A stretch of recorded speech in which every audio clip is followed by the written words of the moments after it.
Well, the House of Commons is back, and so is the debate on the carbon tax during question period. The Liberals now have fewer allies to help defend their signature climate policy. That's after both the federal NDP and their BC cousins distance themselves from the consumer carbon tax. It would be a nuclear winter for our economy if we had the highest carbon tax in the world. Are you not aligning yourself with Mr. Poilievre by distancing yourself from carbon pricing? Not at all. Here's a news flash for the Conservative leader. Climate change costs money, and what would cost the most money to Canadians at all is his do-nothing climate plan. Jonathan Wilkinson is the Minister of Energy and Natural Resources, and he joins me now. Minister, welcome back to the show. Thank you for having me. When it comes to the consumer carbon price, the federal Liberals seem to be the last party standing on this, as more and more parties are backing away from it, and even people like Premier David Eby, the province that brought in this policy in the first place, say they're getting ready to change based on the shifting consensus. Is this policy dead? Oh, no, I don't think so. I will say that it was pretty disappointing what the leader of the NDP, Mr. Singh, did. I mean, he's somebody who's voted for this policy on a number of occasions. He essentially has walked away from any commitment to any reasonable climate plan. And you're left with a situation that the only two parties in Canada who actually have a climate plan are the Green Party and the governing Liberals. So I think that's pretty darn disappointing. And I think for many New Democrats, many of whom, having grown up in Saskatchewan, I know very well, enormously disappointing, the things that he has done over the past number of days.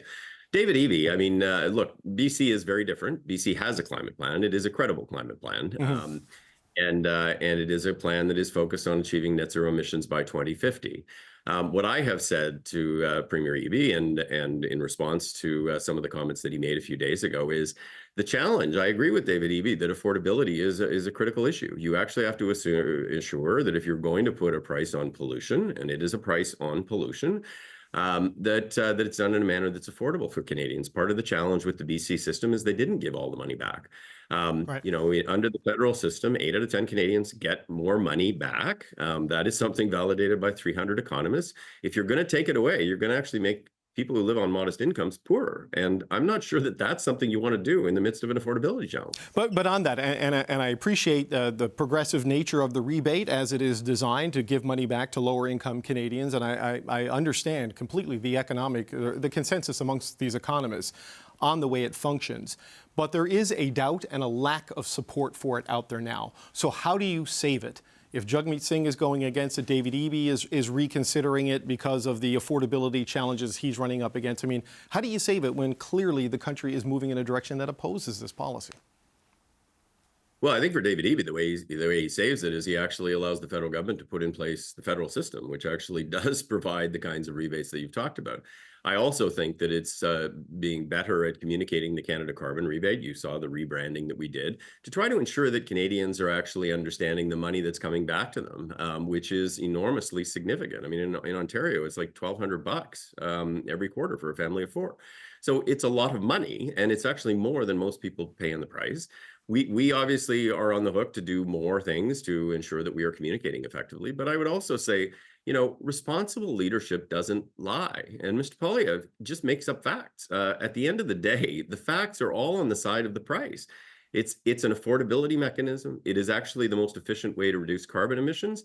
And Mr. Poilievre is just making up fairy tales. And that's not responsible leadership. And it's not something that anybody like Brian Mulroney or Joe Clark or any of the respected Conservatives of the past would do. Okay, I do want to ask you about what Mr. Poilievre had to say yesterday in just a second, but just going back, I know you've rebranded the rebate and you're trying to communicate about it and advertise about it better, but people either don't believe it or they don't feel it. They say that what is going out the door versus what is coming into their account, it doesn't wash the way you and others say it does. So if people don't support it and don't think it's working for them, how do you convince them beyond the communication? Do you have to pivot and find something else to replace it if it becomes more and more politically untenable with an election coming? So I would say two things, David. I mean, the first is I actually don't agree with the assessment you just made. I actually think the public opinion polling I've seen would show that the number of people who actually believe that they are getting it is going up, in part because of the rebrand. And when they actually acknowledge that they are getting it, they are much more positive with respect to the carbon price. So that speaks to the need for us to continue to communicate effectively with Canadians going forward.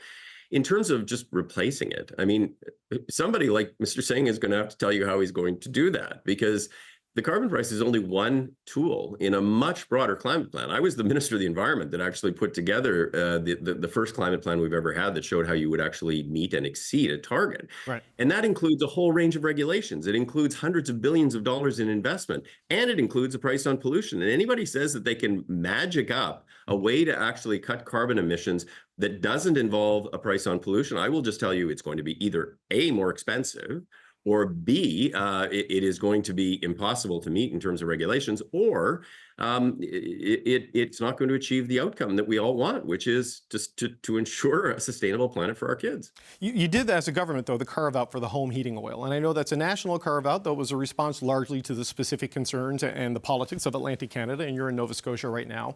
And a lot of people, like the New Democrats, point to this and say you've undermined your own policy and sort of lended weight to the argument that affordability was being compromised by this. I mean, given where we've gotten on the consensus on carbon pricing, was it a mistake in hindsight to do the carve-out on home heating oil?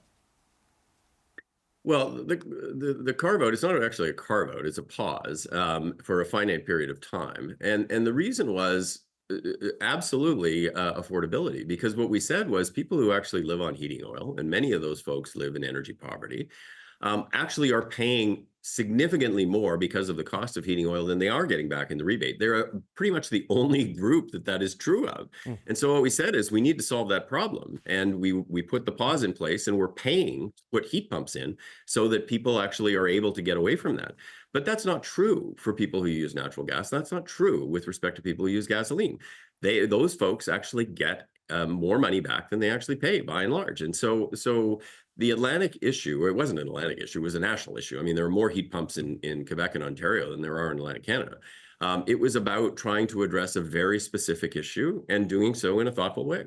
Okay, I want to ask you, you referenced this earlier about the comments that Pierre Poilievre made yesterday in speaking to his caucus. In talking about the carbon tax, the price on pollution, he said it would be nuclear winter for the economy to continue with this plan. There would be mass hunger and malnutrition with a tax this high. Seniors that have to turn the heat down to 14 or 13 degrees just to make it through the winter. Inflation would run rampant, and people would not be able to leave their homes and drive anywhere. A very dystopian picture he paints, not borne out by any of the economic analysis that I have seen. What are your thoughts on what the Leader of the Opposition has had to say on this? Well, I would say that's just grossly irresponsible and, to be honest, ridiculous and stupid remarks. At the end of the day, he knows that's not true. And he can talk to any economist in this country that will tell him that's not true. I mean, he may want to live in the Ayn Rand dystopian view that he's sort of espousing, but that's not responsible leadership. At the end of the day, he makes himself look ridiculous. It is important that leaders are actually putting forward thoughtful criticism, yes, and thoughtful policy prescriptions.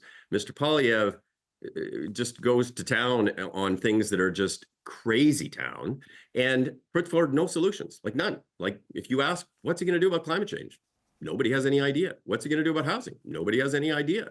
What's he going to do about affordability? Nobody has any idea, because he has no ideas. His argument, just as a final point, Minister, on affordability is X the tax. And I know you and your caucus have ridiculed that as a simple slogan, but it's something that resonates with people, and they do believe it is making life more expensive. So how do you counter that as a government? I know we've walked through the various steps. That's a tough thing to do on the doorstep when you're knocking on doors during an election campaign, right? So how do you, as a government, counter that if it is central to saving this policy and helping you win re-election? Well, as I say, we need to be talking about what the Canada Carbon Rebate does. We need to ensure that Canadians are actually armed with facts. Mr. Poilievre's position is based on zero facts. You know, at the end of the day, I have invited him on many occasions to go and talk to any one of the 300 economists who've actually reviewed the policy. He won't do that because he knows that what he's saying is not true.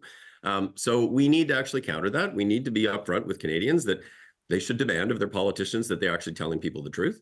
And we need to actually be better at communicating to folks that if you get rid of the price on pollution, you are actually going to make the most vulnerable people in our society poorer. What kind of ridiculous person says that's something that we should do to help affordability? It makes no sense. Jonathan Wilkinson, Minister of Energy and Natural Resources. Thanks for your time today, sir. Thank you very much.